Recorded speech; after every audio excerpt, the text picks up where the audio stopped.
Il marcha sans armée, sans fortune, sans livre, sans royaume terrestre. Et pourtant, il changea le cours de l'humanité.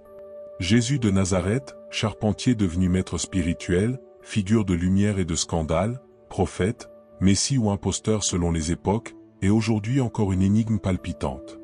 2000 ans après son passage, ses pas résonnent encore dans les ruelles de Jérusalem, sur les collines de Galilée, le long du Jourdain et dans les jardins de Gethsémani. Son souffle traverse les évangiles, mais aussi les silences de l'histoire. Il est celui qui divise et qui unit, celui que l'on invoque et que l'on trahit, celui dont la voix chuchote encore dans le désert. Mais qui était vraiment Jésus? Que nous disent les pierres, les routes, les manuscrits et les lieux sacrés? Ce récit propose une plongée intime, vivante, passionnée, dans l'itinéraire de l'homme le plus célèbre et le plus méconnu de tous les temps. Ce n'est pas un livre d'histoire. C'est un pèlerinage de l'âme. Chapitre 1, de Nazareth à Bethléem ou le mystère des origines. Dans une modeste maison de pierre à Nazareth, une jeune femme nommée Marie reçoit une annonce. C'est là que l'histoire commence, ou plutôt qu'elle émerge d'un silence millénaire. Les récits de la naissance de Jésus, racontés dans les évangiles de Matthieu et Luc, divergent sur de nombreux points, mais tous s'accordent à lui prêter une origine surnaturelle, divine. Bethléem, ville de David, aurait vu naître l'enfant promis. Mais l'histoire reste silencieuse. Aucun recensement romain, aucun chroniqueur n'a mentionné l'événement. Faut-il y voir un symbole, un enracinement théologique dans la tradition messianique? Le débat est ancien. En Galilée, la vie était rude. Les paysans vivaient dans une pauvreté digne.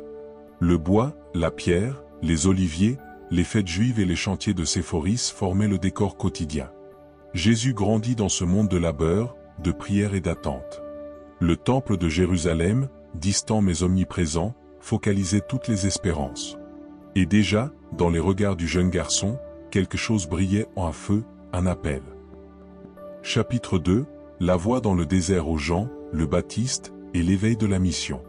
Quelque part dans le désert de Judée, une voix crie dans le silence, « Préparez le chemin du Seigneur ». Jean le Baptiste, vêtu de poils de chameau, immerge les pécheurs dans le Jourdain, appelant à la repentance. Jésus, alors âgé d'environ 30 ans, quitte Nazareth. Il cherche Jean, le rencontre, et se laisse plonger dans les eaux.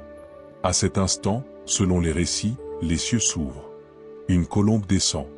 Une voix parle, « Tu es mon fils bien-aimé ». Ce baptême marque le tournant. Jésus entre dans sa mission. Ce n'est pas une rupture, mais une naissance intérieure. Le désert devient le creuset. Il y jeûne, affronte la tentation, découvre sa force. Seul, face à lui-même, à Dieu et au monde. Chapitre 3, Galilée, miracles et paraboles où l'homme et la foule. C'est au bord du lac de Tibériade que tout prend vie. Là, Jésus enseigne. Il marche sur les chemins poussiéreux, entre les champs de blé, dans les villages de pêcheurs. Ses mots frappent, ses paraboles intriguent. Il parle du royaume de Dieu, non comme un empire, mais comme une graine, un trésor, un pardon. Les foules affluent. Les malades espèrent. Et des guérisons ont lieu. Des aveugles voient. Des boiteux marchent. Des exclus sont touchés. Des femmes sont écoutées. Chaque geste dérange, car il casse les codes. Les autorités religieuses observent. Les scribes murmurent. Les pharisiens s'interrogent. Qui est-il? Un prophète? Un imposteur? Un blasphémateur? Ses disciples, simples hommes, sont conquis. Pierre, Jacques, Jean, Matthieu? Ils le suivent, sans tout comprendre. Mais ils pressentent que cet homme parle avec une autorité venue d'ailleurs. Chapitre 4, le chemin de Jérusalem, prophète ou roi? Un jour, il prend la route vers Jérusalem. Il sait ce qui l'attend. Les évangiles insistent, il annonce sa mort. L'entrée à Jérusalem, sur un âne, entouré de rameaux, rappelle les prophéties. La foule acclame. Les autorités s'inquiètent. Le temple est purifié avec fracas. Les marchands sont chassés. Jésus parle avec véhémence. Aux puissants, il oppose les enfants. Aux riches, il préfère les mendiants. Il s'isole souvent, prie longuement. Sa solitude grandit. Judas, un proche, commence à douter. L'idée de trahison germe. Le piège se referme lentement. Le regard de Jésus reste tourné vers le ciel. Il avance, comme s'il portait déjà la croix. Chapitre 5, l'ombre de la croix, procès, passion et sacrifice. Le dernier repas. Du pain rompu, du vin partagé. Des mots énigmatiques, ceci est mon corps. Ceci est mon sang. Au jardin de Gethsémani, il prie jusqu'à la sueur de sang. Les soldats arrivent. Un baiser. Une arrestation. La nuit commence. Le procès est une farce. Jésus ne se défend presque pas. Devant Pilate, il garde le silence. La foule crie, crucifie-le. Flagellation. Moquerie. Épine sur le front. Croix sur l'épaule. La Via Dolorosa. Le Golgotha. Les clous. Le ciel qui s'assombrit. Une parole, Père, pardonne-leur. Puis, tout est accompli. Le corps est déposé dans un tombeau neuf. Une pierre est roulée. Le silence tombe. Chapitre 6, le tombeau vide aux résurrections au mystère. Le troisième jour, le tombeau est vide. Marie-Madeleine pleure. Un jardinier lui parle. Elle croit reconnaître sa voix. Les récits se brouillent. Les témoins divergent. Certains disciples affirment l'avoir vu, touché, entendu. Thomas doute.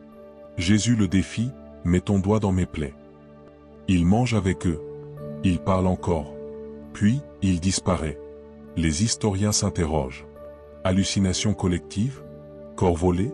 Résurrection réelle? Le mystère reste. Mais une chose est sûre, les disciples changent. Ils deviennent témoins, prêcheurs, martyrs. Quelque chose s'est passé. Quelque chose de si fort qu'il a traversé les siècles. Chapitre 7, Jésus aujourd'hui ou mémoire, foi et traces vivantes.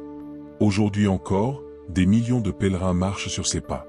À Nazareth, au lac de Galilée, à Jérusalem.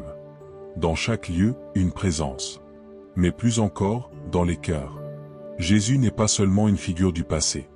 Il est devenu parole intérieure, inspiration, confrontation. Il divise encore. Il unit encore. Il appelle toujours. Car suivre Jésus, ce n'est pas adhérer à une doctrine. C'est oser aimer, perdre, pardonner, renaître. Et son mystère demeure, un homme, un Dieu, un frère, un feu vivant. Sur ses traces, chacun écrit sa propre histoire.